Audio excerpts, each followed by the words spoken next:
Good morning. It's 4 a.m. in Pomona, California. We're packing up camp and hitting the road early, trying to avoid LA traffic. We'll see how we do.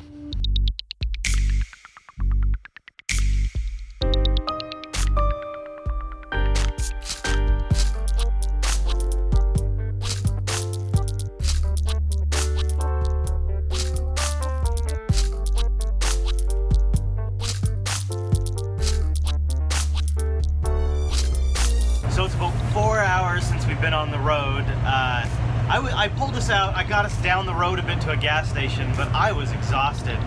And one of the things we try to pay really close attention to when we're on the road a lot is how tired we are. I was actually starting to see things. So it was definitely time for Hadia to take over. So she's been driving for the last few hours, and we've made pretty good progress. We're just a couple hours outside of San Francisco, and we figure with San Francisco being pretty busy, we should probably eat so we're not hangry. So we're on our way to San Francisco right now. How you doing, honey? All right. Doing good, aren't you? Yeah. All right. So we'll give you an update later on.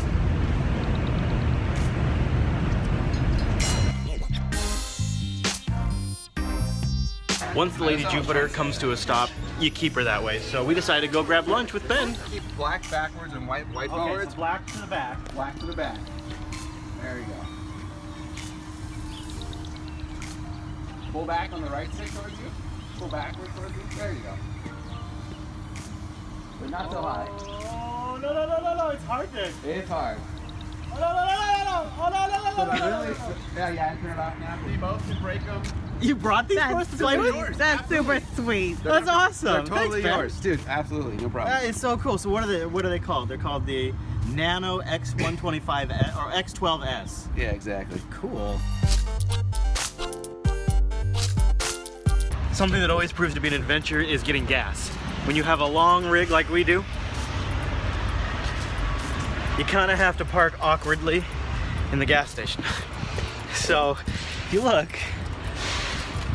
the car or rig is sort of pulled in kind of cattywampus and blocking a huge portion of the parking lot. Also, the thing takes a ton of gas. Something else I figured out, it struck me that the hydraulic fluid was low. I talked about that previously because all of the slides were out and our hydraulic jacks were down. Now hydraulic fluid, much better. Way back up here now. That's how it's supposed to work. So there I am, laying down in the back after driving for a few hours. And Hadia sends me a warning message that she needs me to look something up. Turns out the signs on the side of the road say there's a tornado warning right where we're at. In fact, the state website says take cover immediately. What does it? Yeah, Oh and no high-profile vehicles, which we obviously are a high-profile vehicle. So we're sitting here watching rainbows and nothing but clouds right now. Let's be clear here. We're not sitting. We're driving. Well, yeah, we're about 10 miles south of the tornado. We're heading towards the tornado, so we're looking for possible alternatives to turn off. This sort of puts a damper in our otherwise excellent progress today. Yeah. So that's too bad as well. We'll find out what happens. It's looking really gray up ahead. California. The National Weather Service in Sacramento has issued a tornado warning for central Tehama County in Northern California until 4 p.m. At around 3:12 p.m. Pacific Standard Time, trained weather spot is reporting a funnel cloud near Pescadero south of Red Bluff. A tornado may develop at any time. Doppler radar show the stage of the storm moving east-southwest at 8 miles per hour. Locations impacted include I-5 south of Red Bluff, Tehama, Cooper West Flores, and Los Molinos. Take cover now. So we're just kind of waiting to see what happens. You can see people are lining up along the freeway. We've got people in front of us too. We're kind of hoping maybe a truck will pull up next to us and block us on this side. It's supposedly heading our way. The tornado is? Yeah. We're just hoping it's going to cross on the freeway ahead of us. Other people seem to be getting the same idea and are taking it nice and slow.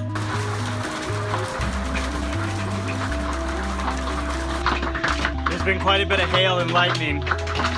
Definitely worried that the new rig's getting damaged on it. definitely getting worried the rig's getting damaged on its maiden voyage. That was thunder. That was very close thunder.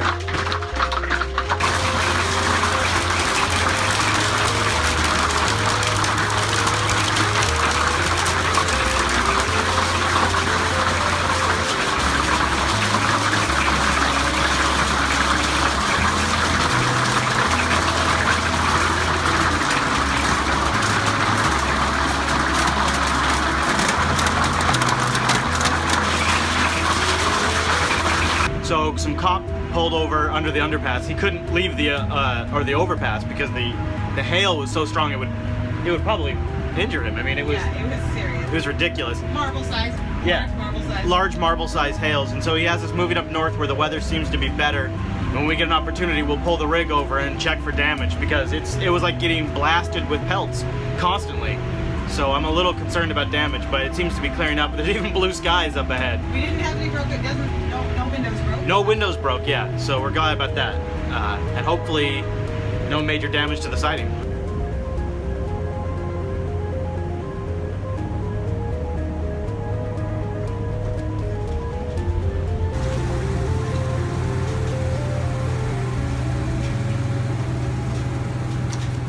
We pulled over at the next rest stop just so that way we can get out and do a little damage inspection. The hail was mostly coming from this side, so this is the primary spot. Nothing's jumping out of me. You see anything? No, not yet. I mean, I figure that if nobody else's windshields were broken, we're probably okay. Yeah. Yeah, it doesn't even look like we got dented, which is unbelievable. I think we're in pretty good shape.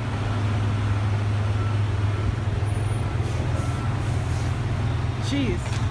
So, lesson learned, thunderstorm, those tornado warnings are no joke. You follow those warnings. You don't get curious and keep going.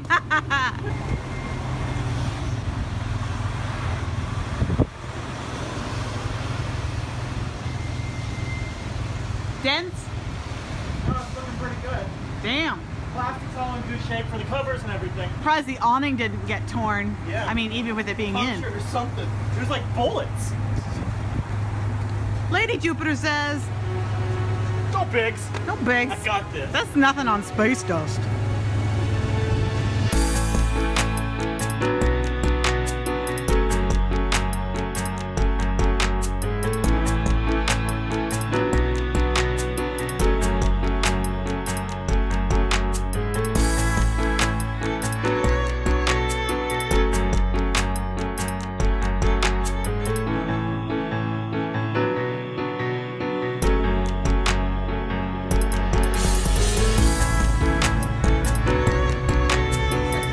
Just a little bit ago, we hit the 12-hour mark on the road. It's dark out, and honestly, the tornado situation took a lot out of us. That was pretty stressful. So we found a rest stop that is just about 20 minutes from the Oregon border. So we're in California still, just about 20 minutes south of the Oregon border.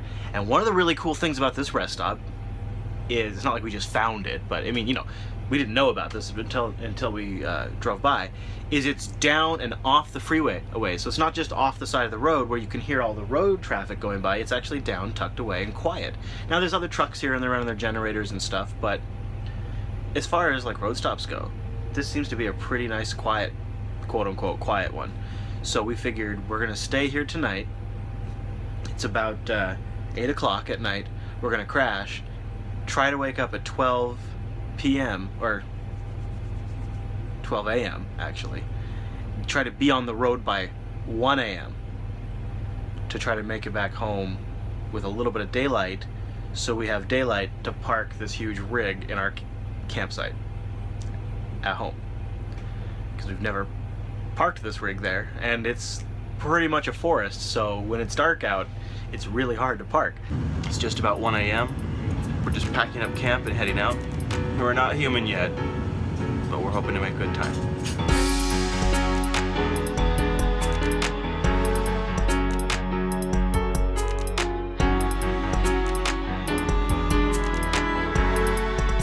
We have successfully arrived in Washington like the true champions we are. We pulled off at a rest stop not too far across the border to make brunch, I guess? Would you call this brunch?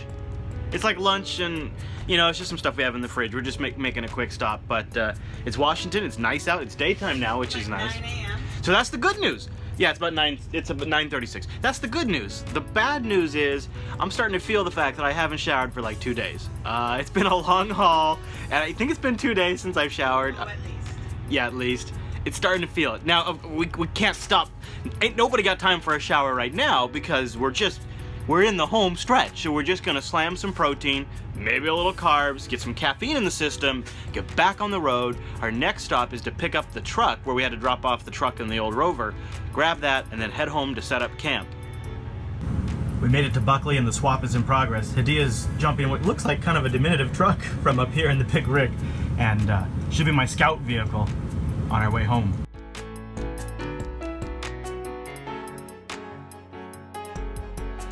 Ta-da! We made it home. We legitimately hauled butt. Yeah. And we just got done setting up camp. Yeah, we left California at 1 a.m. and got here at 4 p.m. Yeah. We took a total of 2 hours of breaks. Just 2 hours of breaks for the whole haul. I got a couple of tips. If you're going down 101, and it's your first time in a big rig, follow the lead of the semi-truck drivers. Because they know what they're doing. They've been there before, and the thing about 101 is lanes open and then close. That third lane or second lane, it opens and closes very fast, and they know it. So if you're in a big rig with a lot of lead time, you can watch them and get an idea what you're doing. That's tip number 1. Tip number 2, don't drive through San Francisco. Don't do that. I'm sure that one of the freeways gets you through San Francisco without taking you through downtown, but Yeah. 101 takes you through downtown. Yeah. But we're super happy to be home and to get home with a little bit of daylight. Oh, hey. What? Don't go through tornadoes. Oh yeah, don't do tornadoes either. Don't do tornadoes. No. Hey, don't do tornadoes. That's definitely that's a little Rover Log lesson Yeah. that we experience so you don't have to.